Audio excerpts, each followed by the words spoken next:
फैज़ खान आखिर है कौन? कौन हैं आप? आप जय श्री राम भी बोलते हैं, आप राधे राधे भी बोल सकते हैं। मेरा जन्म एक मुस्लिम परिवार में हुआ है। मेरा ये स्पष्ट मानना है, ब्रह्म सत्य जगत मिथ्या, जीवो ब्रह्म है वो नापरा। ब्रह्म सत्य है, जगत मिथ्या है और जीव और ब्रह्म में कोई भेद नहीं है। कहने वाले तो ये कहते हैं कि इस देश में तो मुस्लिमों को डराया जा रहा है, उनको यहाँ पर रहने नहीं दिया जा रहा है। मैं तो भारत की राजधानी दिल्ली में बैठा हूँ, दिल्ली के सबसे हॉट स्पॉट पे बैठा हूँ, सेंटर पे बैठा हूँ, हृदय पे बैठा हूँ।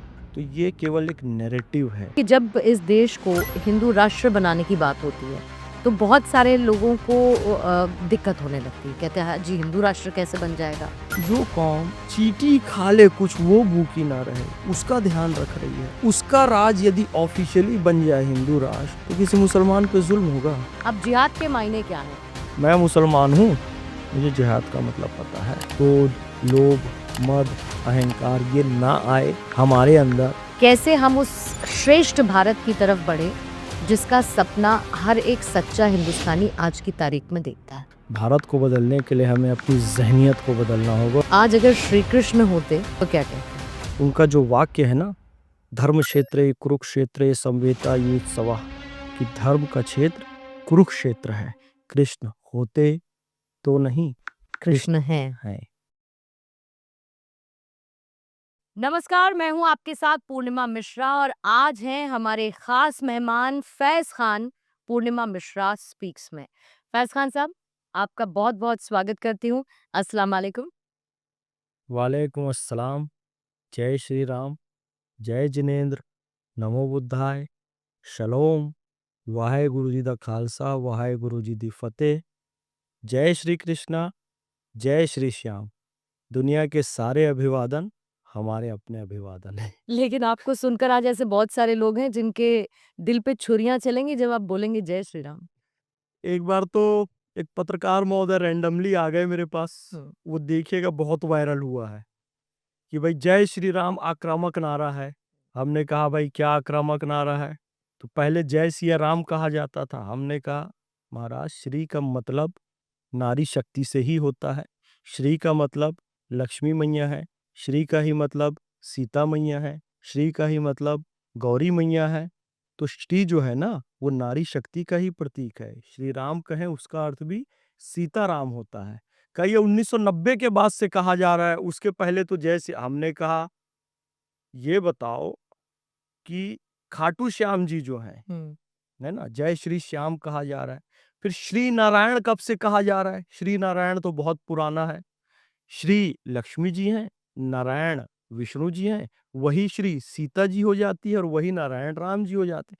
वो इतना होने के बाद कहे आपका नाम क्या है ये बताइए। उनको पता नहीं था उस समय तक। अच्छा। तो हमने कहा नाम है मोहम्मद फैज खान। तो बस वो 1 मिनट के लिए तो फ्यूज ही उड़ गया उनका। उस समय ये 2 साल पहले की बात है असल में। तो उस समय दाढ़ी नहीं थी मेरी और बाल भी ऐसे नहीं थे। बाल ब्लैक थे पूरे और दाढ़ी नहीं थी, तो बिल्कुल ऐसे लग रहा था कि कौन है, क्या है, पता नहीं। तो वो बड़ा एक अजीब-सा हो गया था। तो शौक तो बहुत लोगों को लगता है। तो अभी मैंने दाढ़ी रख ली है, तो अब कम शौक लगता है तो थोड़ा। हाँ, दाढ़ी से आपकी पहचान बनती है। दाढ़ी से भी पहचान बनती है, टोपी से भी। अभी तो खैर टोपी उतार दी, नहीं तो आपने बहुत सारे मेरे पॉडकास्ट और वीडियो देखे होंगे, हाँ। उसमें टोपी भी होती है, गमछा भी मैं लगा लेता हूँ। तो बिल्कुल जैसे मौलाना बैठे हैं तो लगता है उस समय जय श्री राम बोलो तो फिर और बहुत सारे लोगों के सीने पे साँप लौटता रहता है। लेकिन जिनका वो काम है वो अहले सियासत जाने। मेरा पैगाम मोहब्बत है, जहाँ तक पहुँचे। लेकिन मैं ये जानना चाहती हूँ फैज खान आखिर है कौन? मतलब कौन हैं आप? आप जय श्री राम भी बोलते हैं, आप राधे राधे भी बोल सकते हैं, आप संस्कृत के इतने बड़े विद्वान हैं, आप श्लोक कहते हैं, आपको हर एक चीज़ का ज्ञान है। कौन है फैज़ खान? ये सब कुछ समुद्र जैसा अपने में बटोर के आप क्यों चल रहे हैं? देखिए महाराज जी ने आप पंडित जी क्या नाम है आपका पता है? पूर्णिमा मिश्रा। हुँ। तो पंडिताइन है आप। काहे बच्चों के साथ खेल रही हैं कि मैं संस्कृत का विद्वान हूँ। पूर्णिमा तो अपने आप में ही पूर्णता है। थोड़ा बहुत ज्ञान है, आप जैसे विद्वानों से, पंडितों से कुछ मैंने सीखा है, वही है। मोहम्मद फैज़ खान कौन है? तो स्वामी विवेकानंद ने कहा था कि इस्लामी शरीर और वेदांती मस्तिष्क इस भारत के विकास की आशा है।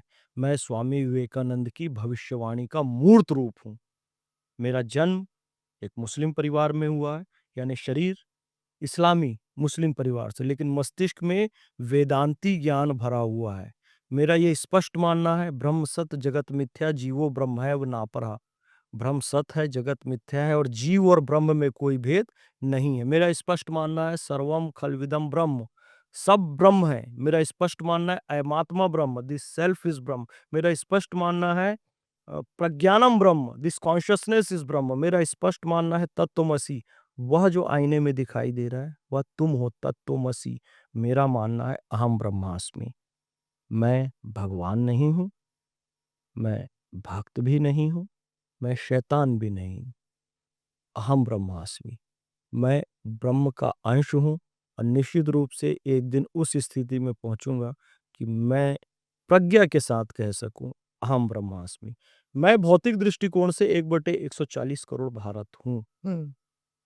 मोहम्मद फैज खान कौन है? हम भारत के लोग भारत को एक संपूर्ण प्रभुत्व संपन्न समाजवादी पंथ निरपेक्ष लोकतंत्रात्मक गणराज्य बनाने के लिए इस संविधान को एतद द्वारा मिति मार्ग शीर्ष शुक्ल सप्तमी 2006 विक्रमी 26 नवंबर 1949 को अधिनियमित, अंगीकृत और आत्मार्पित करते हैं। तो जिस हम भारत के लोग ने इस संविधान को आत्मार्पित किया, मैं वो भारत का लोग हूं, 1/140 करोड़ भारत हूं। लेकिन फैज़ खान इस सोच के साथ चलते हैं तो फैज़ खान का इस्लाम जो है स्याहत नहीं होता। क्यों होगा भाई? देखिए, वो एक कोटेशन है अरबी में, अल हिकमत ज़ालतुल मोमिन फहसो वज़दहा अहक्को बिहा। दुनिया में जहां भी ज्ञान मिले, इसको मोदी जी ने कोट किया, आप उसको सर्च कीजिएगा। और मुसलमानों की सभाओं में वो अक्सर कहते हैं, और ये लिखा हुआ है, ये कहाँ का कोटेशन है आपको पता है? 1920 में गांधी जी ने गुजरात विद्यापीठ स्थापित की कर्णावती में, जो अहमदाबाद को कर्णावती कहते हैं। ठीक है, 1920 में गुजरात विद्यापीठ स्थापित की, उसके सूत्रवाक्य पंच लाइन के रूप में कोटेशन लिया गया है। अभी भी आप वहां जाकर देखेंगे तो आपको मिलेगा, अल हिकमत ज़ालतुल मोमिन फहसो वज़दा अहक्को बिहा। दुनिया में जहां भी ज्ञान मिले उसे अपना ही खोया हुआ ज्ञान मानकर निसंकोच हासिल करना हर मुसलमान का हक है। तो राम का, रामायण का ज्ञान मिलता है तो मेरा ही तो ज्ञान है खोया हुआ, मुझे मिल गया। फिर से गीता का ज्ञान है तो मेरा ही तो खोया हुआ ज्ञान था, मुझे मिल गया। बाइबिल का ज्ञान है, गुरु ग्रंथ साहब का ज्ञान है, भाई मेरा तो ही खोया हुआ ज्ञान था। गीता का ज्ञान मेरा ही ज्ञान है। धर्म क्षेत्रे कुरुक्षेत्रे संवेता युत्सवा मामका पांडवाश्चैव किम कुर्वत संजय। गुरु ग्रंथ साहब का ज्ञान मेरा ज्ञान है। अव्वल अल्लाह नूर उपाया कुदरत दे सब बंदे, एक नूर से सब जग उपजा, कौन भले कौन मंदे। रामचरितमानस का ज्ञान मेरा ज्ञान है। सिया राम में सब जग जानी, करहूं प्रणाम जोरी जुग पानी। कुरान शरीफ का ज्ञान मेरा ज्ञान है। कुल वल्लाहु अहद अल्लाहु समद लम यलिद वलम यूलद वलम यकुल लहू कुफुवन अहद। और ये कोई अलग अलग नहीं है, आप रामचरितमानस में जाएंगे तो यही भावना मिलेगी जो कुरान शरीफ में मिल रही है कि अल्लाह एक है, पाक और बेऐब है, ना कोई उससे पैदा किया, ना उसको किसी ने पैदा किया, ना उससे कोई पैदा हुआ, ना वो किसी का औलाद है, ना वो किसी का पिता है। वो एक है, पाक और बेऐब है, नीडलेस है। रामचरितमानस में क्या है? बिन पद चले सुने बिनु काना, बिन पद चले सुने बिनु काना, और कर बिन करम करे विधि नाना, आनंद रहित सकल रस भोगी, बिनु बानी जीवा नहीं अवाणी नहीं, बक्ता बढ़ जोगी। तो वही बात है। तो ये सारा तो मेरा ही ज्ञान है। अब कुछ लोग ऐसे हैं जी, होली का रंग लग गया तो ईमान चला गया। ओहो, प्रतिमा पूर्णिमा जी ने हमारी आदरणीय दिवाली की मिठाई खिला दी तो ईमान चला गया। किसी को राम राम कर दिया तो ईमान चला गया। किसी को गले लगा लिया तो ईमान चला गया। पेंटिंग बना दिया तो ईमान चला गया। मतलब कमाल तुम्हारा ईमान है कि छुई मुई का पौधा है मेरे भाई। बात बात पे ईमान चला जाता है। पूर्णिमा जी, आप मुझे मिठाई खिलाइए दिवाली की, आप मुझे रंग लगाइए होली का, मेरा ईमान पक्का होगा। क्योंकि जिस जिस काम से मोहब्बत फैलेगी उससे मेरा ईमान पक्का होगा। पता नहीं वो कौन से लोग हैं कि मोहब्बत के काम से जिनका ईमान चला जाता है, और तुम्हारा ईमान इतना कमजोर है तो तुम्हारा ईमान जाने योग्य है। तो जिसके सीने पे सांप लौटे, जिसको जलना है जले, जिसको कुढ़ना है कुढ़े, मुझे उनसे कोई मतलब नहीं है। फिर कहता हूँ, जिनका वो काम है वो अहले सियासत जाने, मेरा पैगाम मोहब्बत है जहाँ तक पहुँचे, सुबह मोहब्बत शाम मोहब्बत। मेरे बहुत प्रिय राइटर हैं गिरीश पंकज जी, हुँ। जिन्होंने एक गाय की आत्मकथा लिखी और जिसका नायक एक मुस्लिम होता है और वो गौ सेवा करता है, बहुत सारी मुश्किलों का सामना करता है, अंततः वो सफल होता है। वो उपन्यास मेरे लिए गौ सेवा के लिए प्रेरणा का कारण बना। उनकी बहुत प्रसिद्ध पंक्तियाँ हैं जो मैं कॉलेज के समय से कह रहा हूँ। सुबह मोहब्बत, शाम मोहब्बत, अपना तो बस काम मोहब्बत। और आप सेंट जॉन्स कॉलेज में मैंने बहुत बोला है 2002, 2003, लेकिन आपने 2004। गौ सेवा की फैसल साहब तो बात वो हाँ, मैं वो पूरा कर लूँ, हाँ। क्योंकि सेंट जॉन्स वाले काफ़ी मुझे उस समय, अरे वो मोहब्बत, मेरा नाम मोहम्मद फैज़ खान की जगह मोहब्बत फैज़ खान मोहब्बत कर फैज़ दिया था खान। हाँ। उन्होंने। तो कहते थे, "ओ मोहब्बत इधर आओ।" तो पंक्ति में अक्सर कहता था कि लोग जले-चिड़े कोई बात नहीं, कि सुबह मोहब्बत, शाम मोहब्बत, अपना तो बस काम मोहब्बत, और हम तो करते हैं दोनों से, अल्लाह हो या राम मोहब्बत। तुम जाओ काशी काबा को, अपने चारों धाम मोहब्बत। तुम पीते नफ़रत का प्याला, अपना तो हर जाम मोहब्बत। तेरी खातिर ही ज़िंदा हूँ, बारंबार सलाम मोहब्बत। और हमको मारा इस दुनिया ने, हम पर था इल्ज़ाम मोहब्बत। अब तो कहीं-कहीं मिलती है, आपके पास मिल रही है। हुँ, हुँ। अब तो कहीं-कहीं कहीं मिलती मिलती है। है, पहले थी जो आम मोहब्बत। क्या बात! सुबह मोहब्बत, शाम मोहब्बत, अपना तो बस काम मोहब्बत। तो मोहब्बत तो फैलाता मैं रहूँगा, कोई जले चिड़े लेकिन चिड़े। ऐसा नहीं है कि ये मोहब्बत मुस्लिमों के लिए कम और बाकियों के लिए ज़्यादा? नहीं, नहीं, ऐसी बात नहीं है। अब यहाँ पर पूर्णिमा मिश्रा हैं, तो उनके लिए भी वही भाव है, और फ़ातिमा बेगम आ जाएँगी, तो उनके लिए भी यही भाव है। बिल्कुल वो जैसे हमारे देश के प्रधान हैं, प्रधानमंत्री श्री नरेंद्र मोदी जी, सबका साथ, सबका विकास, सबका विश्वास, जैसा राजा, वैसी प्रजा। तो उन्होंने उज्ज्वला योजना में अमीना बेगम को गैस देने से मना कर दिया और लक्ष्मीबाई को गैस सिलेंडर दे दिया, ऐसा तो भेदभाव नहीं किया। उन्होंने आयुष्मान कार्ड, भाई रहीम खान का तो इलाज नहीं करूँगा, लेकिन राम सिंह का कर दूँगा, ऐसा तो कोई भेदभाव नहीं किया। चाहे किसान ऋण योजना हो, आवास योजना हो, मुद्रा योजना हो, हर घर नल योजना हो, किसी के साथ कोई भेदभाव नहीं किया। तो मेरी मोहब्बत पूर्णिमा के लिए ज़्यादा है और फ़ातिमा के लिए कम है, ऐसा बिल्कुल भी नहीं है। जैसे मोदी जी, वैसे देश की लेकिन जनता। लेकिन कहने वाले फैज़ खान भले ही अलग कहते हों, लेकिन कहने वाले तो ये कहते हैं कि भई इस देश में तो मुस्लिमों को डराया जा रहा है, उनको यहाँ पर रहने नहीं दिया जा रहा है, मुस्लिमों को अलग-थलग करने की कोशिश की जा रही है। तो इस राष्ट्र में मुस्लिमों के लिए जगह है या नहीं है? मैं तो भारत की राजधानी दिल्ली में बैठा हूँ, दिल्ली के सबसे हॉट स्पॉट पे बैठा हूँ, सेंटर पे बैठा हूँ, हृदय पे बैठा हूँ, और भारत की एक प्रख्यात एंकर के साथ बैठा हूँ। मैं आपको असुरक्षित लग रहा हूँ, भयभीत लग रहा हूँ, भयाक्रांत लग रहा हूँ, खौफ़ज़दा लग रहा हूँ, सब तरह से बता रहा हूँ। हुँ। नहीं ना, फ्री लग रहा हूँ। तो ये केवल एक नैरेटिव है, विक्टिम कार्ड का नैरेटिव है। मोहम्मद फैज़ खान वो शख्स है जो पूरा देश 15,000 किलोमीटर पैदल चला है, हुँ। 30 महीना पैदल चला है, लेह से कन्याकुमारी और कन्याकुमारी से वैष्णो देवी चला है, 80% टाइम हिंदुओं के मठों में रुका है, मंदिरों में रुका है, घरों में रुका है, स्थानों पर रुका है। हर जगह हिंदुओं ने मेरा स्वागत किया, सम्मान किया, गले से लगाया, फूल माला पहनाई, खाना खिलाया, भोजन कराया। मुझे कोई भय नहीं लगा इस देश में। तो ये लोग झूठ बोलते हैं, विक्टिम कार्ड खेलते हैं, क्यों? ज़्यादा से ज़्यादा फ़ायदा लेने के लिए। हुँ। मैं छत्तीसगढ़ से हूँ, आपको मैं एक बात बताऊँ। इतने बदमाश हैं कुछ लोग, इतने बदमाश हैं, ये जो जेएनयू वाला एक लेफ्टिस्ट गैंग है, हुँ। ये पैसे लेने के लिए जानबूझ के नक्सलवाद की समस्या को लगातार बनाए रखते हैं, ताकि ज़्यादा से ज़्यादा पैसे बटोरे जा सकें। जबकि ऐसा कुछ होता नहीं है। तो आप जा अब जैसे गवर्नमेंट उसको खत्म कर रही है। गवर्नमेंट उसको आपने देखा होगा, हुँ। हिडमा को मारा तो हिडमा को भी पीड़ित दिखा रहे हैं।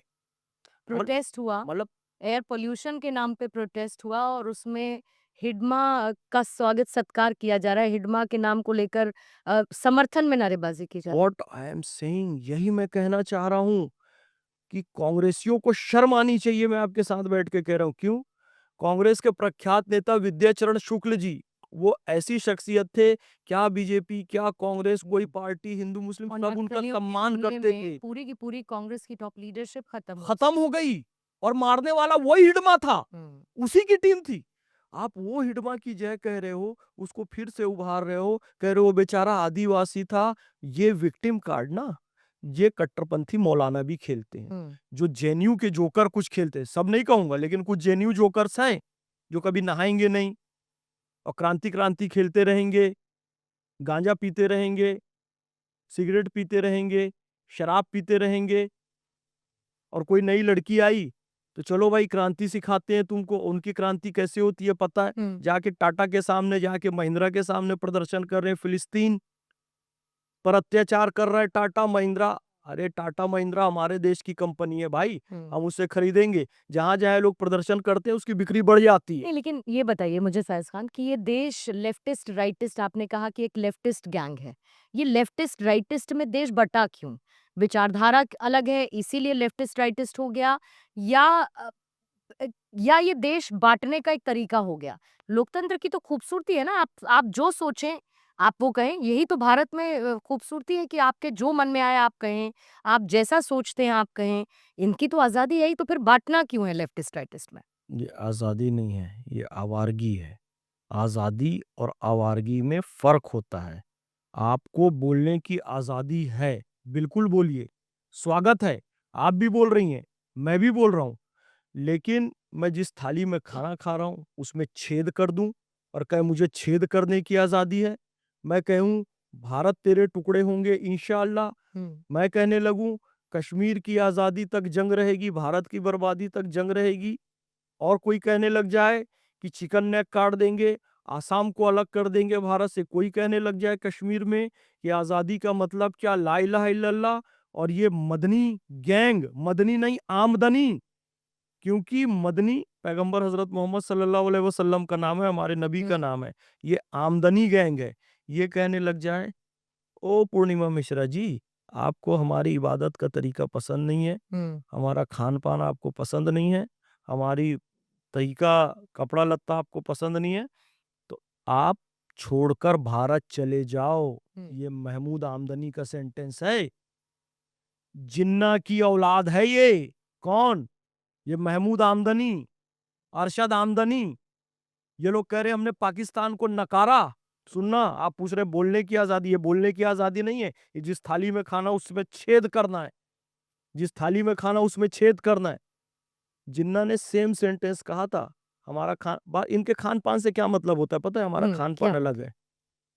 ये केवल और केवल गोमांस की बात करते हैं कि भाई तुम गाय को पूजते हो और हम गाय खाते हैं, इनका यही मतलब होता है।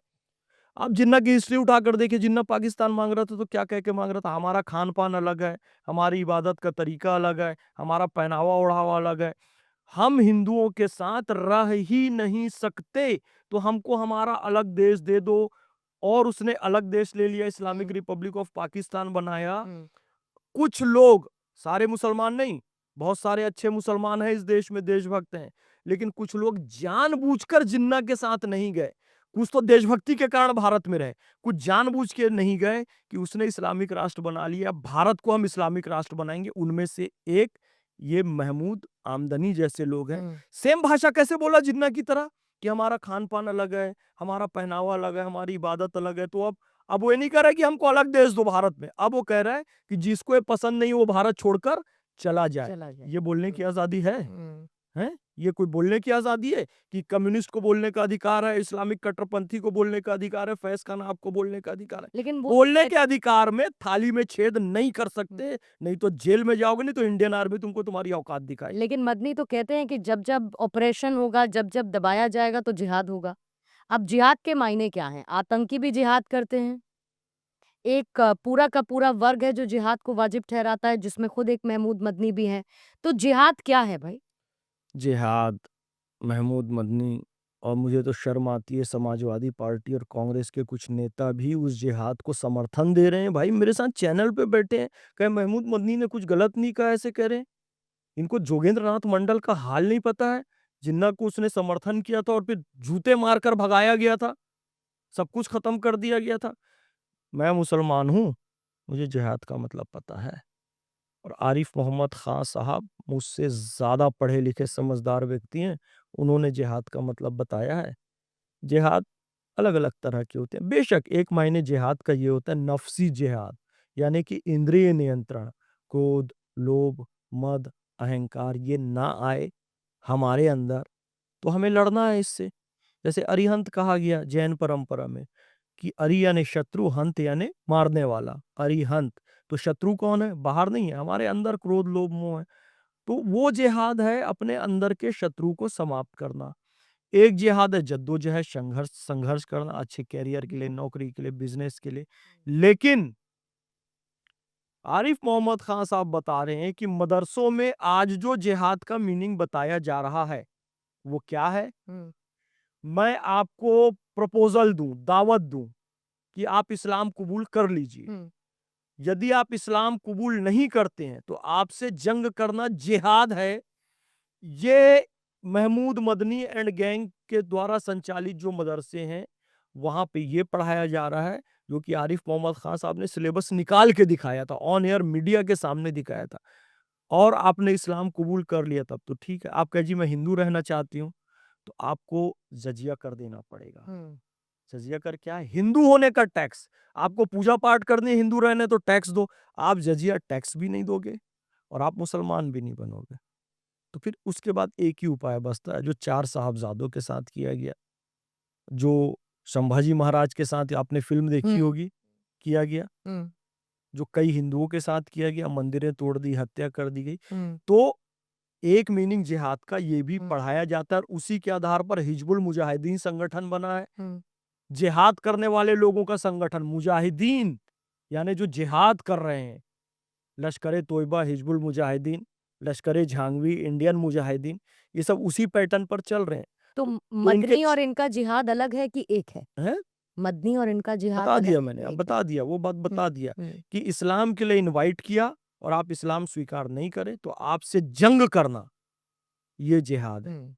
ये ये लोग क्या कर रहे हैं जो मैंने संगठनों के नाम लिए और मदनी और गैंग द्वारा संचालित मदरसों में क्या पढ़ाया जा रहा है? भाई सचमुच में तुम मानते हो, सुनना ध्यान से बात पूर्णिमा जी, सचमुच में तुम मानते हो कि अत्याचार के खिलाफ आवाज उठाना जिहाद है? कश्मीर में जो कत्लेआम हुआ हिंदुओं के साथ, आपने आवाज उठाई क्या?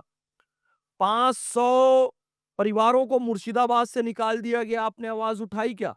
दिल्ली में बम ब्लास्ट हुआ, कितना बड़ा जुल्म हुआ, 13 लोग मर गए, आपने आवाज उठाई क्या कि इस जुल्म के खिलाफ हम आवाज उठाएंगे जो दिल्ली के लाल किले में बम ब्लास्ट हुआ? उल्टा बेशर्मी के साथ उसको डिफेंड करने में लग गए और ये कहने लग गए कि क्यों आपने वो यूनिवर्सिटी अल फलाह यूनिवर्सिटी को बंद किया, कि क्या वहां ममदानी मेयर बन सकता है, यहां पर एक यूनिवर्सिटी नहीं चल सकती, यहां पर एक वाइस चांसलर? आप डिफेंड करने लग गए किसको?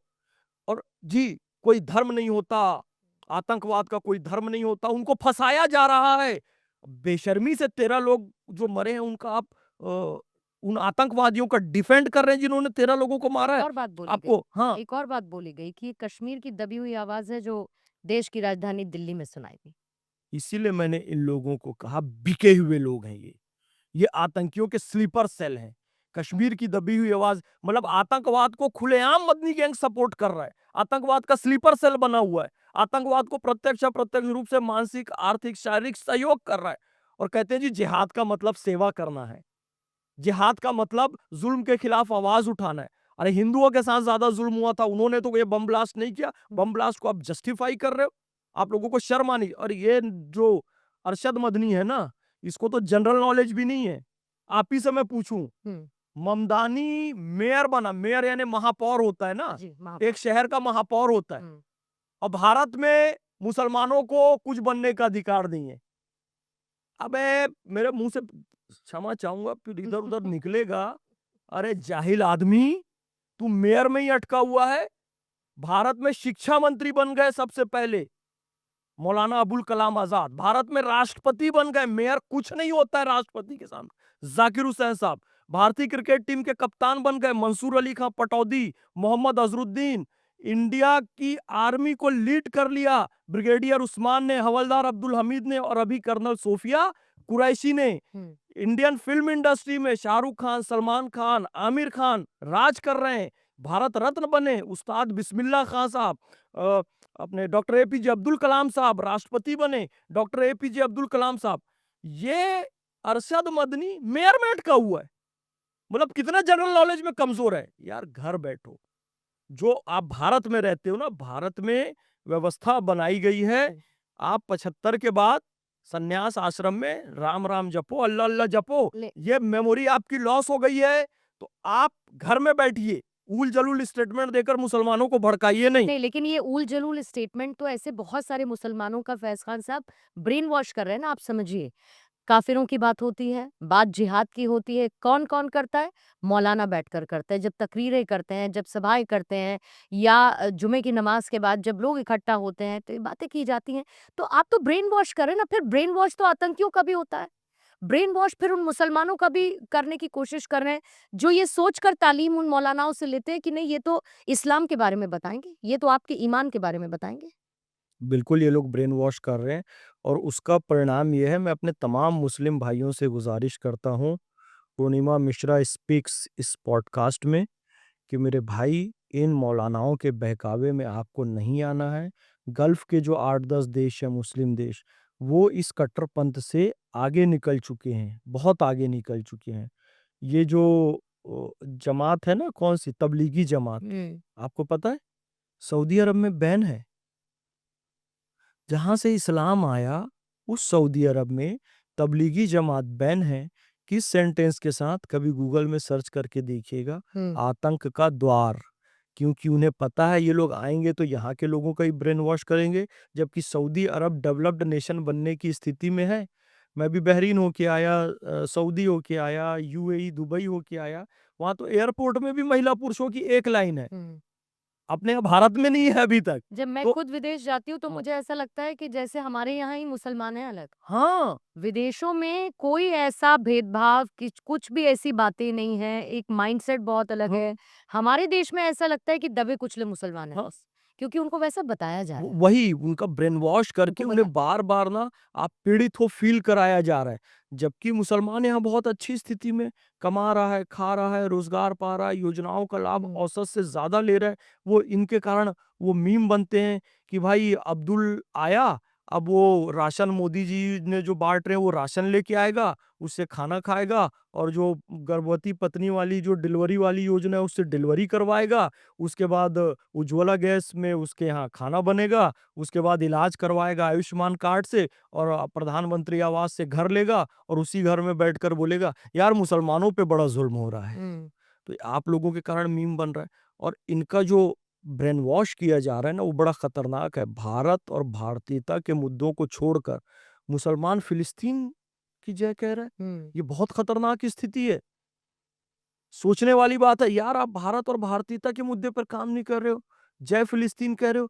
एक दो चचा लोगों का वीडियो आया, जो बिल्कुल जो ब्लास्ट हुआ है उसके आस ही पास जो लोग रहते थे या जिनकी दुकानें हैं जो घूम रहे थे, चचा यहाँ ब्लास्ट हुआ, 13 लोग मर गए, आतंकियों के बारे में आपका क्या कहना? मैंने तो नहीं देखा। नहीं, वो 13 लोग खत्म हुए, ब्लास्ट हुआ। मुझे तो पता ही नहीं, मैं तो यहाँ रहता ही नहीं हूँ, मैं तो वहाँ से आया हूँ, मुझे कोई जानकारी। और अगला क्वेश्चन, चाचा वो फिलिस्तीन पे मुसलमानों पे ज़ुल्म हो रहा है। हाँ, वहाँ तो बड़ा ज़ुल्म हो रहा है बाबा, तेरी ऐसी की तैसी। तेरे घर के बाजू में ब्लास्ट हो गया, तेरे को नहीं पता फिलिस्तीन में तुम्हारे चच्चा रहते हैं, तुम्हारे ताया रहते हैं, तुम्हारे अब्बा रहते हैं।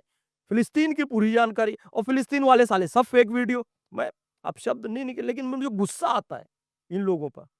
फिलिस्तीन के कई सारे लोग, अज्ञानता पर गुस्सा। हाँ, उनकी अज्ञानता पे गुस्सा आता है। मूर्खता पे, अज्ञानता पे, और इस मूर्खता और अज्ञानता के कारण देश के खिलाफ ये लोग काम करने लगते हैं तो और ज़्यादा गुस्सा आता लेकिन ये तो लोग अपने आप को बुद्धिजीवी वर्ग समझते हैं, कैटेगरी में आते हैं। है। एक मैं चलो नाम लेके बोल देता हूँ, एनडीटीवी है, एनडीटीवी, मैं नाम लेके बोलता हूँ। उसमें बहुत सारे सो कॉल्ड इंटेलेक्चुअल बैठते थे, है ना? वो वही थे कि Kashmir is not integral part of India. Kashmir Bharat का अंग नहीं है। वो जेएनयू में प्रोफेसर भी बने, वो सारे हरकतें करने वाले एनडीटीवी में बैठते थे। उसको हमने बुद्धिजीविता कह दिया था, यानी भारत के खिलाफ बोलेगा तो बुद्धिजीवी, इस्लामिक चरमपंथ को समर्थन करेगा तो बुद्धिजीवी, हिडमा का समर्थन करेगा तो बुद्धिजीवी, कश्मीर को भारत का अंग नहीं मानेगा तो बुद्धिजीवी, और फिलिस्तीन का समर्थन करेगा, बैग लटकालेगा तो बुद्धिजीवी। बुद्धिजीविता की परिभाषा देशद्रोह से जोड़ी गई। अब बैठ रहा हूं मैं एनडीटीवी में, अब मैं जाता हूं, मुझे कभी पैनलिस्ट के रूप में नहीं बुलाया एनडीटीवी ने, अब बुलाना चालू किया है। अब मैं एनडीटीवी जा रहा हूं, तो ये बुद्धिजीवियों में खलबली मची हुई है, कुबुद्धिजीवी। एनडीटीवी का स्टैंडर्ड गिर गया। अबे तुम देश तोड़ोगे तो स्टैंडर्ड बना हुआ था, और अब हम अखंड भारत की बात कर रहे हैं, भारत को जोड़ने की बात कर रहे हैं, फिलिस्तीन से पहले भारत के हितों की बात कर रहे हैं, तो अब तुमको लगता है कि एनडीटीवी का स्टैंडर्ड गिरा? तुम्हारा दिमाग गिरा हुआ था, अब एनडीटीवी का स्तर उठ गया है। लेकिन आपने अखंड भारत की बात की। इसी अखंड भारत में वंदे मातरम पर नफरत उबल कर निकल कर सामने आती है। वंदे मातरम पर नफरत की सियासत चलती है। भारत देश में रहकर वंदे मातरम से बैर क्यों? बता रहा हूं मैं आपको। अच्छा प्रश्न आपने किया है, मेरे दिल का प्रश्न किया है। मैंने शुरू में कहा था, जिन्ना ने ये बोल कर लिया कि भाई हमारी आस्था बिल्कुल अलग है, हमारा खान-पान अलग है, उसी में वंदे मातरम भी आस्था में, कि वंदे मातरम हमारी आस्था से मैच नहीं करता है, तो हम ये सब नहीं गा सकते, भारत माता की जय नहीं बोल सकते। तो जो लोग वंदे मातरम नहीं गा सकते, भारत माता की जय नहीं बोल सकते, उनको एक बढ़िया-सा देश बना के दे दिया पाकिस्तान। अब जो भी गंदगी करनी है, वहाँ करना चाहिए ना। वंदे मातरम नहीं गाएंगे, मत गाओ। भारत माता की जय नहीं बोलो। पाकिस्तान अब्बा मुर्दाबाद बोलो, हमको क्या लेना देना, सारी गंदगी। लेकिन कुछ लोग यहाँ उसकी विचारधारा के रुक गए। भाई जब इस आधार पर तुमने पाकिस्तान लिया, ये नहीं कर सकते, तो उधर चले जाओ जो नहीं कर सकते। अब यहाँ पर रह के तो भारत भारतीयता और भारतीय संस्कृति पे बात होगी, क्योंकि भारत महान इसलिए कि हमने हिंदू रिपब्लिक ऑफ भारत नहीं बनाया, हमने सेक्युलर रिपब्लिक ऑफ भारत बना दिया, धर्मनिरपेक्ष भारत बना दिया। तो आपको उसका सम्मान करके वंदे मातरम का। लेकिन वही जहनियत जिन्ना की, जब तुमने भारत को काटा, तो फिर हमारा प्रिय गीत वंदे मातरम क्यों काटा, और क्यों कहते हो कि वंदे मातरम नहीं बोलेंगे? आपका तो कोई सेंस ही नहीं था वंदे मातरम को काटने क्यों का। काटा? हाँ? क्यों हटाया उसमें से? कुछ नाम, कुछ शब्द क्यों हटाए गए? तुष्टीकरण करने के लिए। अरे तुष्टीकरण के तहत तो पूरा देश काट दिया, पाकिस्तान दे दिया, बांग्लादेश दे दिया। और यही जब कांग्रेस थी जिसने संविधान में सेकुलर शब्द जुड़वाया। देखिए, अब मैं आपको पूरी बात बताता हूँ। 1763 में फकीरों ने, सन्यासियों ने ओम वंदे मातरम बोलकर अंग्रेजों का विद्रोह किया और उनकी फैक्ट्री पे धावा बोला। 1763 में ओम वंदे मातरम जो था एक नारा था बस, 1763 में। 1874 में बंकिम चंद्र चट्टोपाध्याय जी ने पूरा गीत लिखा वंदे मातरम को लेकर, पूरा गीत लिखा, 6 स्टेंजे हैं उसमें।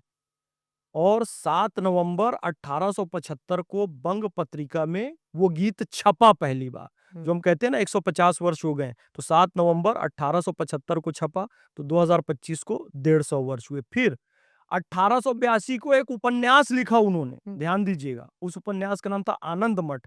तो जो 1763 में क्रांति हुई थी, वो सन्यासी विद्रोह का उल्लेख उन्होंने 1882 को आनंद मठ में किया उस उपन्यास में, और उसमें पूरा वंदे मातरम फिर से लिखा। 1886 में रहमतुल्लाह सयानी जी के अध्यक्षता में कांग्रेस का सम्मेलन हुआ, उसमें पूरा वंदे मातरम गाया गया। रविन्द्रनाथ टैगोर जी ने गाया, धुन बनाई, तब किसी को कहीं कोई आपत्ति नहीं थी। अब आपत्ति कब होना चालू हुई? जब जिन्ना, आगा खां और ये सारी गैंग कहने लगी कि हम इसको नहीं गा सकते। तो उनके तुष्टीकरण के लिए कांग्रेस ने क्या किया, वंदे मातरम के पहले 2 भाग गाना चालू किया और बाकी का भाग काट दिया। अब फिर वो कहने लगे हम शुरू का 2 भाग भी नहीं गाएंगे, हमको अलग देश दो। तो उनको अलग देश दे दिया। अलग देश दे दिया तो फिर भी वंदे मातरम कटा हुआ क्यों रखा? जब वंदे मातरम को राष्ट्रगीत घोषित किया तो पहले 2 स्टेंजा ही रखे गए। और तुष्टीकरण की सीमा कांग्रेस की ये रही कि गांधी जी ने 55 करोड़ दे दिए। अरे देश का इतना बड़ा टुकड़ा दे दिया, फिर 55 करोड़ दे दिए। चाचा नेहरू ने 1960 में सिंधु का जल दे दिया। और लगातार पाकिस्तान को सहायता पहुंचाते रहे। और जो बचे खुचे यहाँ पर थे, उनका लगातार कांग्रेस तुष्टीकरण करती रही वोट बैंक की राजनीति के लिए। तो कांग्रेस इज मुस्लिम ना? अब वो बाबर की, भाई सुधांशु जी भी कई बार बता चुके हैं और काफी सारे पैनलिस्ट बता चुके हैं कि बाबर की कब्र पर लगातार ये कांग्रेसी जाते रहे। पता नहीं, मुझे तो पता भी नहीं है बाबर की कब्र कहाँ है, लेकिन लोग जाते हैं। तो अब उस पर समझ जाइए कांग्रेस इज मुस्लिम। कांग्रेस मुस्लिम या मुस्लिम तुष्टीकरण, ये समझ जाइए। मुझे तो पता नहीं है ये पारसी हैं कि मुस्लिम हैं कि ब्राह्मण हैं कि कौन से गोत्र के हैं। कभी पंडित बन जाते हैं, कभी इस गोत्र का हूं बता देते हैं, कभी मौलाना बन जाते हैं, कभी पादरी बन जाते हैं, पता नहीं। वर्ण संकर है, हमें कहीं किसी के परिवार से कोई दिक्कत नहीं है। तुम वर्ण संकर रहो, एक परिवार के रहो, ब्राह्मण रहो, कुछ रहो, आप मुस्लिम रहो, कुछ रहो, लेकिन देश के गद्दार नहीं रहो, मेरा ये कहना है। इन्होंने काट दिया, इतना सुंदर भाव था, हमारे देश को काटा, वंदे मातरम को काटा, कितना सुंदर भाव था। जो जो हिस्से उन्होंने काटे वो मैं आपको बताता हूँ कि सप्त कोटि कंठा कल कल निनाद कर ले, विसप्त कोटि बुजैर धृत खर करवाले, अबला के नुमायती बले, बहुबल धारणिम नमामि तारणिम रिपुदल वारणिम मातरम, वंदे मातरम। इसमें तुम्ही विद्या, तुम्ही धर्म, तुम्ही हृदय, तुम्ही मर्म, त्वम ही प्राणा शरीरे, बाहुते तुम्ही माँ शक्ति, हृदये तुम्ही माँ भक्ति, तोमराई प्रतिमा गढ़ी, मंदिरे मंदिरे, वंदे मातरम। हे माँ, तेरी प्रतिमा मंदिर मंदिर में गढ़ी हुई है, स्थापित है, प्रतिस्थापित है, प्राण प्रतिष्ठित है। त्वम ही दुर्गा दश प्रहरण धारणी, कमला कमल दल विहारिणी, वाणी विद्या दायिनी, नमामि त्वाम, नमामि कमलाम, अमलाम, अतुलाम, सुजलाम, सुफलाम, मातरम, वंदे मातरम। मातरम, श्यामलाम, सरलाम, सुष्मिताम, भूषिताम, धरणीम भरणीम, मातरम, वंदे मातरम। तो जब हम कह रहे हैं ना कि तोमराई प्रतिमा गढ़ी मंदिरे मंदिरे, त्वम ही दुर्गा दश प्रहरण धारणी, तो मंदिर मंदिर में उसकी प्रतिमा गढ़ी हुई है, यानी स्थापित है। तो ये अखंड भारत का प्रतीक हुआ।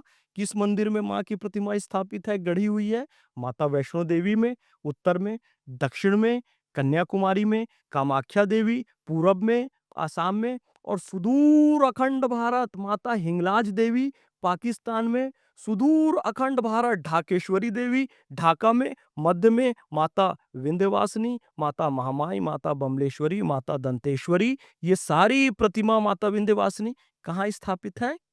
भारत के अलग अलग क्षेत्रों में स्थापित है। जो मूल हमारी भावना थी अखंड भारत की, आपने उसी अंश को काट दिया। अब मैं एक तथाकथित पत्रकार को देख रहा था, उनका नाम नहीं लूंगा, एनडीटीवी का तो नाम ले दिया क्योंकि वो मेरे सामने बात आई। विश्व हिंदू परिषद के प्रवक्ता महोदय को, आप वंदे मातरम गाकर सुनाइए, वंदे मातरम गाकर सुनाइए। उन्होंने खड़े होकर सुना दिया तो इनका मुंह छोटा सा हो गया, और मुंह छोटा सा हो गया तो जी इसका अर्थ बताओ, उसका अर्थ बताओ। भाई तुम न्यूज का अर्थ बताओ, बड़े न्यूज चैनल से जरा फुल फॉर्म पूछ लो न्यूज का। हमने कहा बताओ। तो वो लोग कुंठित हैं, कहते दो स्टेंजा गाने के बाद उन्होंने फिर आगे गाना चालू किया, सप्त कोटि कंठा कल कल निनाद कर ले। नहीं नहीं नहीं जी, राष्ट्र गीत तो इतना ही है जो पहला दो गाया। अरे मूर्ख आदमी, सुन ले, यहां पर मैं बता रहा हूं, राष्ट्र गीत पहला दो स्टेंजा नहीं है, क्योंकि भारत राष्ट्र 1947 के बाद नहीं बना है, भारत राज्य बना है राजनीति विज्ञान की परिभाषा के अनुसार। इंडिया स्टेट हुआ 1947 के बाद, लेकिन भारत राष्ट्र हजारों हजार साल से था, और भारत का राष्ट्रीय ध्वज हजार हजार साल से भगवा है। भारत का राष्ट्रीय गीत भी कह सकते हैं वंदे मातरम के सभी स्टेंजा को, भारत का राष्ट्रीय गीत कह सकते हैं राम जी कृष्ण जी की आरती को, भारत का राष्ट्रीय गीत कह सकते हैं बुद्धम शरणम गच्छामि, धम्मम शरणम गच्छामि, संघम शरणम गच्छामि को भारत का राष्ट्रीय गीत कह सकते हैं। नमो रेयंताणम, नमो सिद्धाणम, नमो हरियाणम, नमो वज्रयाणम, नमो लोयसव साहुणम, क्योंकि भारत राष्ट्र हजारों सालों से है और ये सब गीत हजारों सालों से हैं। अपि स्वर्णमयी लंका नमे लक्ष्मण रोचते, जननी जन्मभूमिश्च स्वर्गादपि गरीयसी, ये सब भारत के राष्ट्रीय वाक्य हैं। मुंडक उपनिषद का सत्यमेव जयते राष्ट्रीय वाक्य है। 1947 से नहीं है भारत राष्ट्र, हजारों सालों से है। तो वंदे मातरम पूरा राष्ट्र गीत है। 1947 के बाद तो भारत राजनीति विज्ञान की परिभाषा के अनुसार एक राज्य बना जिसकी पहचान सॉवरेंटी होती है, संप्रभुता होती है, जो अंग्रेजों के समय नहीं थी, 47 में आ गई तो स्टेट बना। पर राष्ट्र तो हमारा बहुत पुराना है। फैज़ खान पर कितने फतवे आए हैं आज तक? बहुत सारे धमकियां देते रहते हैं, फतवे भी देते रहते हैं, अब उसको हम काउंट करते नहीं। लेकिन मुझ तक कोई आकर कोई अटैक कर सके अभी तक है, क्योंकि अल्लाह मेरे साथ है। व तुइज़्ज़ु मन तशा व तुज़िल्लु मन तशा बियदिकल खैर इन्नका अला कुल्लि शैइन कदीर। इज़्ज़त और ज़िल्लत अल्लाह के हाथ में है, वो हर शय पर कादिर है। ये गंदे पान खा खा के जिनके दांत लाल हो चुके हैं, गंदी सी दाढ़ी और मैली सी टोपी पहने रहते हैं, ये अपने आप को मुसलमान कहते हैं, ये कट्टरपंथी लोग हैं, इनको मैं इनकी धमकियों से मैं नहीं डरता। स्वामी विवेकानंद ने कहा है, जब मृत्यु अवश्यम भावी है तो 4 दिन और अधिक जीकर कीट पतंगों की तरह मरने से श्रेयस्कर है। उचित अवसर आने पर अपने प्राणों का बलिदान कर देना चाहिए। हे अमृत के अधिकारीगण, तुम तो ईश्वर की संतान हो, हमारा आनंद के भागीदार हो, पवित्र और पूर्ण आत्मा हो। ऐसी हो, उठो और इस मिथ्या भ्रम को झटक कर दूर फेंक दो कि तुम भेड़ हो, तुम जरा मरण रहित नित्यानंदमय आत्मा हो। कृष्ण की पुकार है, ये भागवत का सार है कि युद्ध ही तो वीर का प्रमाण है। कौरवों की भीड़ हो या पांडवों का नीड़ हो, जो लड़ सका है वो ही तो महान है। और जीत की हवस नहीं, किसी पे कोई वश नहीं, क्या जिंदगी है ठोकरों पे मार दो, और मौत अंत है नहीं तो मौत से भी क्यों डरे, ये जाके आसमान में दहाड़ दो।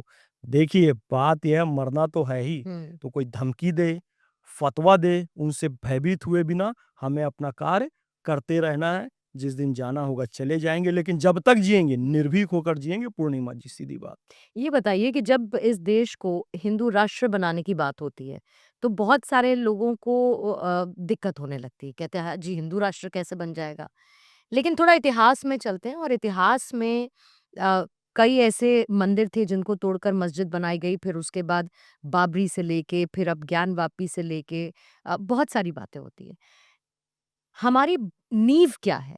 और अगर आज की तारीख में इस देश को हिंदू राष्ट्र बना दिया जाए, तो समस्या है। आपकी नींव आप मुझसे पूछ रहे नींव क्या है? ये आप अपने घर में देखिए। आप अपनी दादी, नानी, आप तो महाराजिन हैं, पंडिताइन हैं, आपको पुनः मैं प्रणाम करता हूँ और बड़ी श्रद्धा से और प्रेम से और आदर से प्रणाम करता हूँ। आपने देखा आपके दादा, आपके नाना, आपकी दादी, नानी, मम्मी, इवन आप भी, वो सुबह-सुबह घर से निकलते हैं मंदिर जाने के लिए और पेड़ के पास जो चींटियाँ चींटे हैं उनको वो चीनी डालते हैं। हुँ। सब आपने देखा, आपने भी किया। जो कौम चींटी खा ले कुछ वो भूखी ना रहे, उसका ध्यान रख रही है। उसका राज यदि ऑफिशियली बन जाए हिंदू राष्ट्र, तो किसी मुसलमान पे ज़ुल्म होगा, किसी ईसाई की आस्था को नुकसान पहुँचाया जाएगा। जो चींटी के भी भोजन का ध्यान रख रहा है, पेड़ के नीचे डाल रहा है, जो पक्षियों को दाने डाल रहा है, जो कह रहा है पहली रोटी गाय की और आखिरी रोटी कुत्ते की, गाय को भी भोजन करा रहा है, चिड़ियों को दाने डाल रहा है, चींटी-चींटे को भी खिला रहा है, जो कुत्ते को भी खिला रहा है। संत एकनाथ, संत तुकाराम जी हुए, वो उनकी रोटी कुत्ता लेकर भाग गया, पूर्णिमा जी। हुँ। तो पीछे-पीछे दौड़े कुत्ते के, घी का डब्बा लेकर। भगवान, आप मेरे पास आए और रोटी खाओगे और रूखी खाओगे? चुपड़ी खाओ तो घी लगाकर खाओ। जो कुत्ते में भगवान देख ले, जीवे जीवे शिव स्वरूपम सदा भावयतु सेवायाम। जीव जीव में शिव मानकर सेवा करो। जो इस भाव से जीने वाली हिंदू कौम है, इसीलिए तो मुसलमान यहाँ सुरक्षित है। ऑफिशियली हिंदू राष्ट्र भी बन जाए तो किसी को कहीं दिक्कत नहीं होगी, क्योंकि हिंदू राष्ट्र की परिभाषा रामचरितमानस में दी हुई है। दैहिक दैविक भौतिक तापा, राम राज काहू नहीं व्यापा, सब नर करहीं परस्पर प्रीति, चलहीं स्वधर्म निरत श्रुति नीति। दैहिक दैविक भौतिक किसी भी तरह का किसी को कोई कष्ट नहीं होगा। और आपने पूछा था ना कि कांग्रेस ने धर्मनिरपेक्षता और समाजवाद शब्द डाला, तो उसका उत्तर यही है कि हमारे शास्त्रों में लिखा है, परहित सरिस धर्म नहीं भाई, पर पीड़ासम नहीं अधमाई। ये नहीं लिखा है कि परहित सरिस धर्मनिरपेक्षता भाई। दूसरों का हित करने से बड़ा कोई धर्म नहीं है। गीता में लिखा हुआ है, यदा यदा ही धर्मस्य ग्लानिर्भवति भारत, यदा यदा ही धर्मनिरपेक्षस्य ये नहीं लिखा नहीं है। लिखा है। यदा यदा ही धर्मस्य ग्लानिर्भवति भारत अभ्युत्थानम धर्मस्य तदात्मानं सृजाम्यहम् परित्राणाय साधूनां विनाशाय च दुष्कृताम धर्म संस्थापनार्थाय संभवामि युगे युगे। धर्म की संस्थापना के लिए भगवान युग युग में आते हैं कि धर्मनिरपेक्षता की संस्थापना के लिए आते हैं। यतो धर्मा ततो जया। जहां धर्म है वहां जय होती है। हमारे न्याय का प्रतीक जो है, गौतम बुद्ध धम्म चक्र प्रवर्तन किया कि धर्मनिरपेक्षता चक्र प्रवर्तन किया। और धर्मनिरपेक्षता की वकालत करने वाले मेरे बहुत सारे भाई, जिनको कई कट्टरपंथी भड़काते रहते हैं, मेरे भाई, गौतम बुद्ध और बौद्ध धर्म का और बौद्ध परंपरा का जो सबसे प्रसिद्ध वचन है, बुद्धम शरणम गच्छामि, धम्मम शरणम गच्छामि, संघम शरणम गच्छामि। धम्म पाली भाषा का शब्द है, धर्म का पाली रूप धम्म है। तो धम्म निरपेक्षता शब्द है कि धम्म शब्द है? धम्म शब्द है, धर्म शब्द है। तो हमारे देश का प्राण धर्म है, धर्मनिरपेक्षता नहीं है। हमारा मूल शब्द समाजवाद नहीं है, रामराज है। रामराज काहू नहीं व्यापा, दैहिक दैविक बहुत। और गांधी जी ने भी रामराज शब्द की वकालत की थी। गांधी जी की पॉलिटिकल फिलॉसफी में है कि रामराज हमको चाहिए। समाजवाद है मार्क्स से उधार लिया हुआ शब्द, जो कि साम्यवाद है, कम्युनिज्म है। और उसी को जब चीन में वो पहुंचा, तो चीन में माओ के हाथ जब लगा मार्क्सवाद साम्यवाद, तो उसको माओवाद कहा जाने लगा कि सत्ता बंदूक की नोक से निकलती है। वही यहां पर आकर नक्सलवाद और हिड़मा जैसे आतंकी नक्सलियों का जन्म होता है। और वही अच्छे मीठे शब्दों में चाशनी लपेट के समाजवाद कहा जाता है। सॉरी सर, हमारा शब्द रामराज है, समाजवाद नहीं। हमारा शब्द धर्म है, धर्मनिरपेक्षता नहीं। तो कांग्रेस ने ऐसा पूरा घालमेल करके सब मामला गड़बड़ कर दिया है। और सुधारने की जरूरत है। और सुधर 2014 के बाद से रही है। बिल्कुल भाई, जो कुछ है पूर्णिमा जी, उससे बेहतर चाहिए। जो कुछ है उससे बेहतर चाहिए। सारा कचरा साफ करने मेहतर चाहिए। वो मेहतर मोदी जी हैं, वो मेहतर मैं हूं, वो मेहतर हम सब लोग हैं। जब मैंने एक टीवी चैनल पे कह दिया ये पंक्ति, अच्छा उसको पता ही नहीं था, अच्छा ये सब अनाड़ी लोग होते हैं, पढ़ लिख के आते नहीं है। एक पार्टी की 2 महिला प्रवक्ता हैं बड़ी फेमस, उनके पास 2 ही शब्द है, मैं महिला हूं और मैं इस जाति की हूं। ये 2 चीज उनके अगर काट दिया जाए ना, तो उनको कुछ बचता नहीं है उनके पास कंटेंट। आप ये बताइए, मैंने आपको 25 बार महाराजीन कहा, पंडिताइन कहा, ये कहा, आपने खुद अपने मुंह से एक बार भी कहा क्या? नहीं। नहीं कहा। आपने खुद एक बार अपने मुंह से कहा क्या कि मैं महिला हूं और मैं ऐसी हूं, मुझसे ऐसे बात करो? अरे भाई, हम दोनों मिलकर कुछ सार्थक चर्चा करें, लोगों को अच्छा दें। आप यही गाते रहे मैं इस जाति की हूं, मैं महिला हूं, महिला हूं। वो वही वही गाती रही, वही वही गाती रही। तो हमने भी कहा मैं अल्पसंख्यक हूं, मैं मुसलमान हूं और मेरे ऊपर जुल्म हो रहा है, जबकि मैं इस सेंटेंस का समर्थक नहीं हूं। लेकिन जैसे छठे साठे हम समाचारे, जो जैसा है उसको वैसे जवाब दो। अब मैंने ये पंक्ति कह दी, उसको पता ही नहीं है कि भाई ये पंक्ति है किसकी, कि जो कुछ है उससे बेहतर चाहिए और सारी दुनिया साफ कर दे, बेहतर चाहिए। आप एक कम्युनिटी को गाली दे रहे, ये दे रहे। अरे गजानन माधव मुक्तिबोध की पंक्तियां और आगे सुन। मैंने ये भी कहा था कि वो मेहतर मोदी जी हैं, वो मेहतर मैं हूं, और हम अपने देश से भ्रष्टाचार रूपी गंदगी को साफ करेंगे। लड़कियां स्कूल नहीं जा पाती थी, बिहार में किडनैप कर लिया जाता था, इस गंदगी को हम साफ करेंगे। बूथ लूट लिए जाते थे, उस गंदगी को हम साफ करेंगे। और हमने उस गंदगी को साफ किया, तो मेहतर हम। वो जाति में ही घुस गई कि आप मेहतर जाति को बोल रहे हैं। हम हैं, कर्म से मेहतर हैं हम इस देश को साफ करेंगे और कर ही रहे हैं। लेकिन आप ये अपने बारे में कहते हैं, लेकिन बहुत सारे आप ही के धर्म से ताल्लुक रखने वाले मौलाना कहते हैं कि जी आप तो बिक गए हैं और आप सिर्फ और सिर्फ बीजेपी की भाषा बोलते हैं, आप इस्लाम की भाषा तो कतई नहीं बोलते। अब बात यह बिकना जरूरी भी है ना, क्योंकि जब तक बिका न था तो कोई पूछता न था, और तुमने मुझे खरीद के अनमोल कर दिया। अगर मेरी भारत माँ के लिए मुझे बिका हुआ कोई कहे, तो मुझे बिका हुआ कहना भी मंजूर है। फैज खान मुसलमान नहीं है, ये तो धर्म का गद्दार है। मैं धर्म का गद्दार नहीं हूं। फिर भी तुम्हें लगे ना कि मैं धर्म का गद्दार हूं, तो तुम कहते रहो। मैं एक बात के लिए श्योर हूं कि मैं मिट्टी का वफादार हूं, 100% श्योर हूं। मुझे अपने वतन से गद्दारी करके वो उधर वाली जन्नत मिल जाए, नहीं 72 हूरों वाली? नहीं 72 हूर नहीं चाहिए, नहीं चाहिए।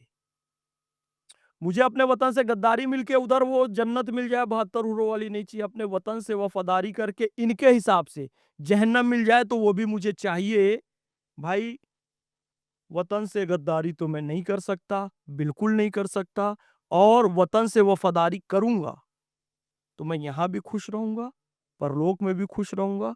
और 72 हूर का आपने ज़िक्र साहब छेड़ 72 हूरें हैं कि नहीं ये बता दीजिए? उधर जाने पर 72 हूरें मिलती हैं कि नहीं आपको मिलती? क्या लगता है? आप बताइए मुझे, 72 हूरें हैं कि नहीं हैं? यहाँ तो शराब हराम है इस्लाम में, उधर शराब भी मिलती है, 72 हूरें भी मिलती हैं कि नहीं हैं? पैगंबर हज़रत मोहम्मद सल्लल्लाहु अलैहि वसल्लम हमारे नबी बहुत रैशनल व्यक्ति हैं, रैशनल समझदार। मुसलमान उनको सही कॉन्टेक्स्ट में समझ ही नहीं पाया। पैगंबर हज़रत मोहम्मद सल्लल्लाहु अलैहि वसल्लम की पत्नी हज़रत उम्मे सलमा, उन्होंने पूछा कि बताओ वो जन्नत की हूर ज़्यादा सुंदर कि मैं ज़्यादा सुंदर? कोई रैशनल व्यक्ति, समझदार व्यक्ति क्या आंसर देगा? आप बताइए। आप बताइए, आप समझदार भी हैं, रैशनल भी हैं। लेकिन मेरी कोई पत्नी नहीं है ना, बात ये है। सारी क्वालिटी होने के बाद भी, और आदि शंकराचार्य इसी पॉइंट पे हार गए थे। सारा शास्त्रार्थ जीतने के बाद भारती जी ने गृहस्थी के प्रश्न पूछ लिए, पति पत्नी के, तो हार गए। बहरहाल वो बहुत रैशनल व्यक्ति थे, समझदार थे, चीजों को समझते थे। उन्होंने बहुत अच्छी बात कही, एक ईमान वाली दुनिया की औरत उन हूरों से कहीं ज्यादा श्रेष्ठ है। जाहिर सी बात है, यही आंसर होगा। तो उन्होंने कंसेप्ट क्लियर कर दिया कि असली चीज वो 72 नहीं बल्कि आप हो मेरी पत्नी। बात क्लियर। फिर एक बात आ गई, जन्नत में 72 हूर मिलेगी असली कार्य कर, आप अच्छा कार्य करके यहां से जाएंगे तो। लेकिन उन 72 हूरों की सरदार कौन होगी, बॉस कौन होगी? आपकी जो यहाँ की पत्नी है वो उनकी बॉस होगी, उनकी सरदार होगी। जस्ट इमेजिन कि आपकी शादी हो गई जी, अच्छा ठीक है। जस्ट इमेजिन कीजिए कि 72 सुंदर सुंदर लड़कियां आपके पति को दे दी गई, उस महल में है, उस हाउस में है, उस फ्लैट में है, 72 है, बड़ा भव्य वो घर है। सब थैंक यू सो मच, आपने 72 दी। सर उसमें ताला लगा हुआ है, प्लीज चाबी दे दी। चाबी जी आपकी पत्नी के पास है, उनसे ले लीजिए।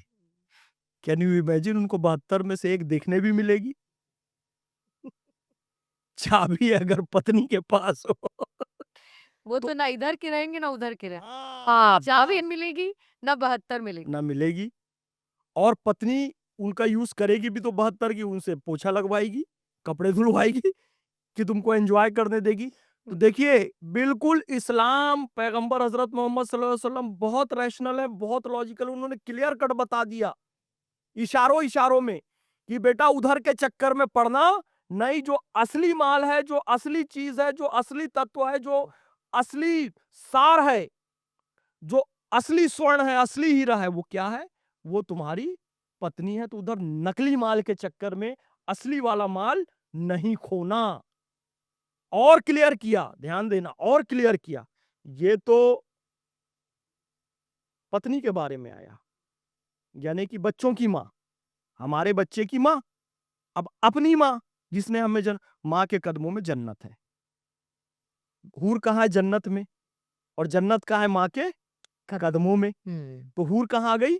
माँ के कदमों में। ए बराबर बी, बी बराबर सी, तो ए बराबर सी। हूर जन्नत में, जन्नत मां के कदमों में, तो सारी हूर मां के कदमों में। इतना तो खोल खोल के बता दिया है, फिर भी ये खुजी मौलाना, मेरे को तो इनको देख के गुस्सा आता है।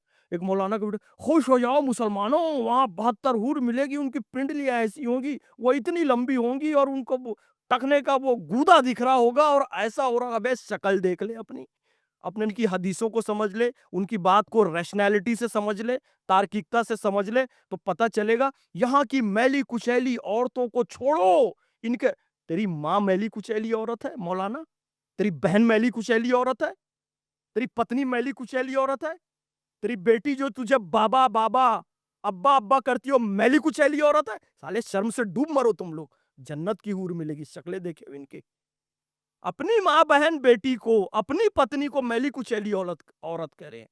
बेशरम लोग, इस- कोई हुरूर नहीं मिलेगी वहां पे। इसी जो है यहाँ पे इज्जत करो अपनी स्त्रियों की। इसीलिए फैज खान हिंदू एजेंट कहलाए जाते हैं, सिर्फ इसीलिए क्योंकि आप उन तमाम बातों को ध्वस्त कर देते हैं जो कहने वालों की संख्या ज्यादा है।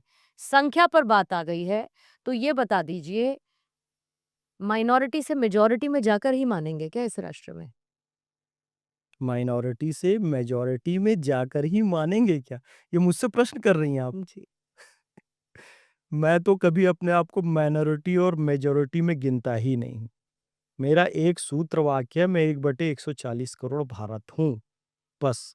ना मैं माइनॉरिटी में हूँ, ना मैं मेजॉरिटी में हूँ। भारत माँ की संतान होकर खुश हूँ, एक सामान्य भारतीय होकर खुश हूँ। और पूर्णिमा जी, आपने इज़्ज़त दे दी तो थोड़ा विशिष्ट बन गया अपने पॉडकास्ट में बुलाकर आपने। भई यही तो बात है ना कि जब तक बिका ना था तो कोई पूछता ना था, और तुमने मुझे खरीद के अनमोल कर दिया। इस पॉडकास्ट में बुलाने के लिए आपने मुझे कितने पैसे दिए हैं, दर्शकों को बता दीजिए। बताना पड़ेगा आपको, क्योंकि यही तो आरोप लगता है ना, ये पैसों के लिए करता है। हम्म। Please clear them. नहीं नहीं, मेरी तरफ से तो जीरो गया है, खैर बस। ये मुझे क्लियर कर देना चाहिए। यस। लेकिन ऐसे बहुत सारे लोग हैं जो इस माइनॉरिटी से मेजॉरिटी में जाना चाहते हैं, इस्लाम के नाम पर जाना चाहते हैं, समझ काफिरों के समझ खिलाफ जंग के नाम पर जाना समझ चाहते गया हैं। मैं, समझ गया। सही कह रही हैं आप। उनको अपनी इस मानसिकता से ऊपर उठ जाना चाहिए। बिल्कुल ऊपर उठ जाना चाहिए। उसका कारण ये है कि जो देश केवल धर्म के नाम पर बनेगा, थियोक्रेटिक स्टेट बनेगा, वो फेल हो जाएगा। पाकिस्तान बना, फेल्यूर स्टेट। बांग्लादेश बना, फेल्यूर स्टेट। युगांडा बना, मुसलमान आपस में एक दूसरे को चीर रहे हैं जिंदा, जैसे जरासंध को कृष्ण भगवान, उनके वीडियो देखो ना, आ रहे हैं, बुलडोजर से कुचल रहे हैं। इस्लामिक स्टेट सूडान, यही चीज सारे इस्लामिक देशों में हुई। हम्म। यही चीजें ईरान में हुई, हिजाब के नाम पर कितनी लड़कियों का कत्ल हो गया। धीरे धीरे धीरे गल्फ के जो देश हैं, उसने अपने आप को इस चीजों से बाहर, जो 8-10 मुस्लिम देश है ना जो प्रोग्रेसिव हैं, और आज सऊदी अरब, बहरीन, आपके ओमान और कुवैत और कतर, यूएई, दुबई, ये सब इस पाखंड से बाहर आ रहे हैं। तो मुसलमानों को समझना पड़ेगा भारत के, कि आपको जनसंख्या बढ़ाने पे ध्यान नहीं देना है, अपनी क्वालिटी बढ़ाने पे ध्यान दे रहा है। गल्फ में मुस्लिमों की संख्या बहुत ज्यादा नहीं है, वहां के लोकल लोगों से ज्यादा भारतीय लोग रहते हैं, वहां दूसरे देशों के लोग रहते हैं, फिलीपींस के लोग रहते हैं। उन्होंने किसी को मना नहीं किया, लेकिन उनका देश बहुत अच्छी व्यवस्थाओं में चल रहा है। तो क्वालिटी सुधारिए, क्वांटिटी बढ़ाने से कुछ नहीं होगा। उसका सबसे बड़ा उदाहरण मैं बोलूंगा तो फिर इनके सीने पर सांप लौट जाएगा, इजराइल है। आज तो आप तय करके आए हैं ना कि आपको सीने पे सांप लुटवाने ही है। मैं इसलिए 5 बार बोल दिया हूँ, शायद 10 बार बोल दिया हूँ, लौटता रहे उनके सीने पे सांप। अब जल्दी से मैं आपके साथ एक रैपिड फायर करना चाहती हूँ। भारत देश में यूनिफॉर्म सिविल कोड, हाँ या ना? अब विलंब आना चाहिए। धर्मांतरण, आस्था या उद्योग? उद्योग है और रुकना चाहिए। वंदे मातरम, हाँ या ना? वंदे मातरम का जो गायक नहीं है, भारत में रहने के लायक नहीं है। वक्फ बोर्ड पारदर्शी या मुस्लिमों के मामले में हस्तक्षेप? वक्फ अमेंडमेंट एक्ट वक्त की जरूरत है, ये आया, इसका स्वागत है। मुस्लिमों के नाम पर राजनीति ईमानदार है या सिर्फ वोट बैंक की राजनीति? केवल और केवल वोट बैंक की राजनीति, जिसके बारे में राहत इंदौरी ने कहा, सियासत में जरूरी है रवादारी समझता है। वो रोजा तो नहीं रखता पर अफ्तारी समझता है। मदरसा सुधार जरूरी या इंटरवेंशन? मदरसों का आधुनिकीकरण समय की मांग है। जल्दी से जल्दी सभी मदरसों को आधुनिक बनाया जाए और विज्ञान की शिक्षा जरूर दी जाए। क्या मुसलमान वाकई में डरे हुए हैं? झूठा नैरेटिव है, ये फेक नैरेटिव है। भारत में हिंदू मुस्लिम विवाद की असली वजह क्या है? तुष्टीकरण की राजनीति। मुस्लिम लीडरशिप किसकी है? जनता की है, जो पॉलिटिकल लोग हैं उनकी है, या किसकी? स्वतंत्र भारत में मुस्लिम लीडरशिप अभी तक उभर कर सामने ही नहीं आई है। भारत में औरंगजेब को नायक मानने वाले सही हैं या गलत है? बिल्कुल गलत है। औरंगजेब जैसा क्रूर हत्यारा हमारा नायक नहीं हो सकता। जो माने गलत है। मंदिर मस्जिद विवाद को भड़काने वाला कौन? तुष्टीकरण की राजनीति, अपराधीकरण की राजनीति। लव जिहाद सच है या झूठ, प्रोपेगेंडा? हिंदू लड़कियों को फंसाकर धर्मांतरित करने का काम हो रहा है। झांगुर जैसे लोग पकड़ाए भी हुए हैं। सच से मुंह नहीं फेरो, इसमें सुधार करो। क्या मुस्लिम समाज मॉडर्नाइजेशन से डरा हुआ है? भारत का मुस्लिम समाज थोड़ा सा डरा हुआ है। गल्फ कंट्रीज में मॉडर्नाइजेशन एक्सेप्ट कर रहे हैं। अपने बयान को आप सही मानते हैं या भड़काऊ? सही है, बिल्कुल सही है। और जो इसे भड़काऊ कहते हैं उनके लिए? वो लोग गलत है। वो आप तो अपने आप को सुधारवादी मानते हैं? सुधारवादी हूँ और सुधारवादी रहूंगा, सुधार करता रहूंगा। मौलाना आपको खतरा मानते हैं? बहुत बड़ा है। तो भारत में क्या बदलने के लिए क्या करना होगा? क्लोजिंग करते हुए इस पॉडकास्ट को मैं फैज़ खान साहब ख़त्म करती हूँ। कैसे हम उस श्रेष्ठ भारत की तरफ बढ़े, जिसका सपना हर एक सच्चा हिंदुस्तानी आज की तारीख में देखता है? भारत को बदलने के लिए हमें अपनी ज़हनियत को बदलना होगा और ज़हनियत को बदलने के लिए ऐसे पॉडकास्ट, वैचारिक मंथन होना बहुत ज़रूरी है, जिसको लाखों करोड़ों लोग देखेंगे और 100-200 लोगों में परिवर्तन आएगा, वो और लोगों को परिवर्तित करेंगे। छोटी-छोटी बैठकें होना ज़रूरी है, घरों में, परिवारों में, स्कूलों में जो चर्चा हम यहाँ कर रहे हैं, ज़रूरी नहीं कि माइक और कैमरा लगा कर करें, ऐसी चर्चाएँ करना ज़रूरी है। जब ज़हनियत, मानसिकता बदलेगी, इंटेंशंस सुधरेंगे, फिर इस्लामिक राष्ट्र बनाना इंटेंशन नहीं होगा, बल्कि विकसित भारत 2047 का जो हमारा सपना है भारत को विश्व गुरु बनाने का, वो सपना तब पूरा होगा जब हमारी विचारधारा सुधरेगी। विचारधारा सुधरेगी जब हम पॉजिटिव बात करेंगे, हमारे टीचर अच्छे होंगे, फिर हम भारत को विश्व गुरु बना पाएँगे। हमने अभिषेक किया था जननी का अरिशोनित से, हमने श्रृंगार किया था माता का अरिमुंडों से, हमने ही उसे दिया था सांस्कृतिक उच्च सिंहासन, माँ जिस पर बैठी सुख से करती थी जग का शासन। अब काल चक्र की गति से वह टूट गया सिंहासन, अपना तन मन धन देकर हम करें पुनः संस्थापन, हम करें राष्ट्र आराधन, हम करें राष्ट्र आराधन। आज अगर श्री कृष्ण होते, तो क्या कहते? कृष्ण तो समय के साथ चलने वाले व्यक्ति हैं। उनका जो वाक्य है ना, धर्म क्षेत्रे कुरुक्षेत्रे समवेता युत्सवः, कि धर्म क्षेत्र, गीता जहाँ से चालू होती है कि धर्म का क्षेत्र कुरुक्षेत्र है। असली धर्म का क्षेत्र जो है ना, संग्राम से भागना नहीं है, बल्कि युद्ध करना है। और आज समय की मांग है, देश को विकसित बनाने के लिए युद्ध किया जाए, धर्म की पुनः संस्थापना की जाए। तो धर्म की संस्थापना यही है कि हर तरह के भ्रष्टाचार और विसंगतियों को देश से दूर किया जाए। कृष्ण होते तो नहीं, कृष्ण कृष्ण है। हैं। जय श्री राम। जय श्री राम, जय श्री कृष्ण। बहुत बहुत शुक्रिया आपका फैज़ खान साहब। फैज़ खान साहब हमारे साथ थे, आज कई मुद्दों पर चर्चा हुई। आप सभी का बहुत बहुत शुक्रिया हमारे साथ इस पॉडकास्ट में जुड़ने के लिए। लाइक और सब्सक्राइब ज़रूर करें और इस पॉडकास्ट को लेकर आपका जो भी फीडबैक है वो कमेंट में ज़रूर दें। बहुत बहुत शुक्रिया।